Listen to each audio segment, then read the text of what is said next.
Еха! Колко много готини хора има тази вечер тук. Добър вечер и от мен, скъпи мои ангели! Приветствам ви с добре дошли на този концерт в подкрепа на младия писател и наш герой Иво Христов. Силни аплодисменти за Ивчо!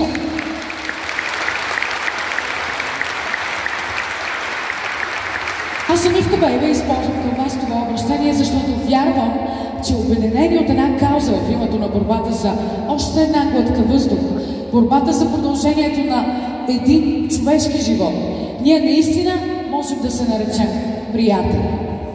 Иво Христов, дами и господа, не е просто име. Той е символ на борба, сила и изключителен талант. Това е историята на човек, който превръща бурята в своя живот в извор на вдъхновение и показва, че дори в най-мрачните моменти може да се роди светлина. Едва на 12 годишна възраст Ивчо се сблъсква с рядката диагноза неврофиброматоза тип 2. Заболяване, което атакува мозъчните и гръбначните му нерви с множество тумори. Болестта му отнема детството и мечтите, поставяйки го на фронтовата линия на една неравна битка.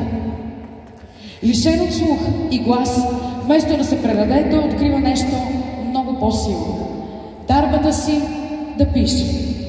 В малка църква, в Радомир на Коледа, той тайно си пожелава мечта, която за мнозина би изглеждала невъзможна. Да пише книги и да види името си отпечатано. През следващите 10 години Ивчо преминава през редица изпитания. Цели 19 мозъчни операции, които поставят на изпитание и духа, и тялото. Но той не просто оцелява, той триумфира. Днес, за крехката си възраст, Иво Христов е автор на 12 книги. Аплодисменти!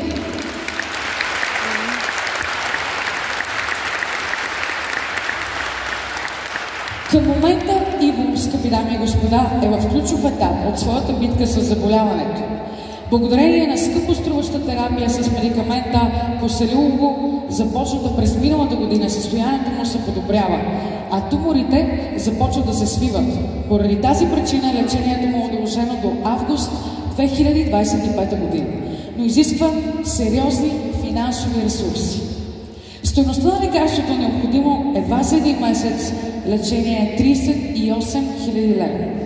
Средствата обаче се изчерпват и сумата е непосилна за семейството. Освен лечението, Иво преминава ежедневно и през тежка рехабилитация, за която също е необходима финансовата подкрепа. Как може да помогнете, дами и господа? Естествено с SMS DMS Ивчо на номер 17777 на стойност от 1 лев. Лесно онлайн дарение на сайта на www.helpivo.eu. Дарителските сметки, които ще откриете на Facebook страницата Иво Христов. Може да направите дарение и чрез платформата Павел Андреев. Или като закупите от щандовете тук.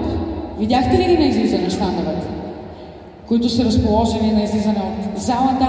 Някои от книгите му може да закупите. Ръчно изработени сувенири от неговата майка Милена, творения от Венеция Данаилова, Валентина Асенова и Татяна Янева, както и напитки от фирма Балдимар, предоставени напълно благотворително.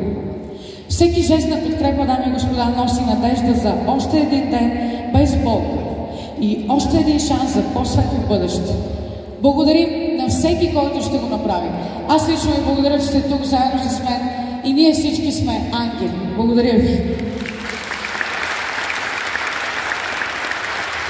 Сега искам да поканя тук на сцената една жена, която да помня какво означава да обичаш безусловно, да вярваш безгранично и да се бориш неуморно.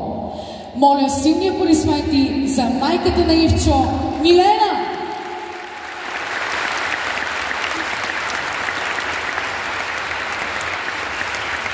Милена, здравей! За мен е чест. Искам да ти благодаря, защото аз съм призована да бъда ваш ангел тази вечер и истински се радвам, че съм тук. Аз също благодаря. Милена, искам да те питам, защото съм сигурна, че много хора тук в залата имат ежедневни проблеми. Имат проблеми, които на фона на на вашите проблеми са минималистични. Кажи ми, какво е за теб надеждата?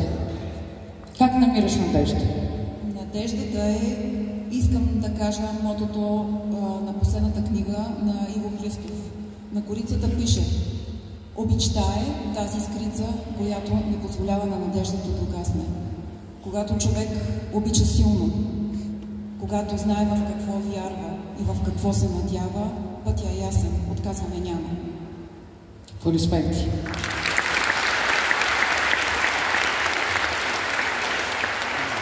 Ако Ивчо има автобиографична книга, как би се казвала тя? Сложен въпрос, но веднъж ми подхвърлиха, ако имам времето и възможността, аз да опиша живота на моя син. Как би се казала книгата? Аз тогава, без дори да се замисля, казах, че бих нарекла книгата От обич. Защото, вярвайте ми хора, обичта е безгранична. Особено когато става въпрос за обич между майка и дете.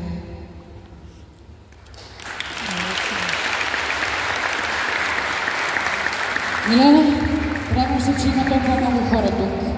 Искам обаче да отправим едно послание към всички хора, които ни гледат. Ще го направиш ли? Да, ще го направя.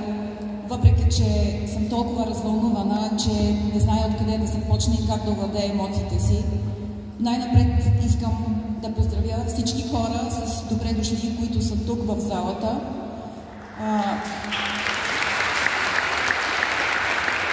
И да благодаря от сърце, че 11 години не се умориха да бъдат с нас и да ни подкрепят. Видеото, както и началото на самото събитие, много добре описаха историята на Ивчо. Но нека и аз да кажа две-три думи. Кой е Иво Христов? Иво е, една част от хората го познават като момчето с туморите, с множеството тежки мозъчни операции. Но пък друга част го знаят като младия писател на България. За съжаление, всичко започна далечната 2014 година, когато той беше само на 12 години. Отново, с голяма болка в душата си, споделям с вас, че на моето дете не му се случи нормалното щастливо детство. Той нямаше тинейджърски години, нямаше абитуриентски бал, тъй като през тези 11 години почти всеки празник, делник сме били в болница. Много пъти, както каза в сценария в началото на събитието, борбата ни е била за още един ден и за глътка въздух. Той за мен е моя боец и не случайно вътре в душата си аз го наричам моето смело сърце, защото за своята 23 годишна възраст той премина през какво ли не 19 мозъчни операции. Загуба на слух, което беше един от най-големите ни кошмари. Загуба на глас, пълно обездвижване. Кома, за която докторите казаха, че той няма да оцелее, няма да се събуди и ако оцелее, ще е с тежки умствени увреждания. Какво ли не бе, отробни инфекции, запушвания на бял дроб. Ето го, той е тук сега, той е с нас, той е жив.